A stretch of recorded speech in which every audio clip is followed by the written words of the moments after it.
અમરેલીમાં સતત કમોસમી વરસાદ વરસી રહ્યો છે ત્યારે અમરેલીના લાઠીમાં જે વરસાદ છે તે આજે ફરી દસ્તક દીધી છે। અમરેલી જિલ્લામાં ફરી બરબાદીનો વરસાદ ખાબક્યો છે। અમરેલી જિલ્લાના લાઠી તાલુકામાં વરસાદ, લાઠીના કેરાળા, પીપળિયા, જરખિયા ગામમાં વરસાદ વરસ્યો છે। હરિપર સહિતના ગામોમાં પણ ધોધમાર વરસાદ નોંધાયો છે। કેરાળા ગામની બજારોમાંથી પાણી વહેતા થયા છે। અમરેલી લાઠી હાઈવે પરના ખેતરો પાણીથી તરબોળ છે।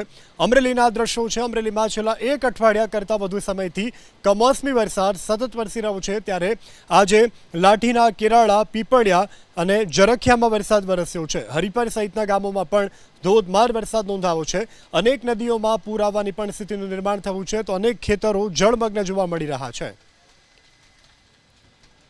તો આ પ્રકારની સ્થિતિ દક્ષિણ ગુજરાતના ડાંગ અને વલસાડ જિલ્લાના વાતાવરણમાં આજે પલટો આવ્યો। વલસાડ જિલ્લાના કપરાડા અને ધરમપુરમાં કમોસમી વરસાદ ખાબક્યો છે।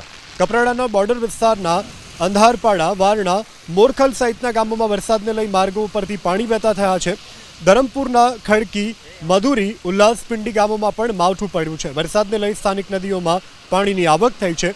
કમોસમી વરસાદને કારણે કેરી અને લીલા શાકભાજીમાં ભારે નુકસાનની શક્યતા છે। તો આ તરફ ડાંગ જિલ્લામાં કમોસમી વરસાદ વિલન બન્યો છે। લગ્ન પ્રસંગે વરસાદ વરસતા મંડપ પલળી ગયા છે। વઘઈ સહિત આસપાસના ગામોમાં બપોર બાદ કમોસમી વરસાદ વરસ્યો છે। લગ્ન પ્રસંગે કમોસમી વરસાદ વરસતા વઘઈ સહિતના આસપાસના જે લોકો છે તે ચિંતાતુર બન્યા છે। અત્યારે આ સમગ્ર વિસ્તારમાં કમોસમી વરસાદ વધતા ઓછા અંશે નોંધાઈ રહ્યો છે।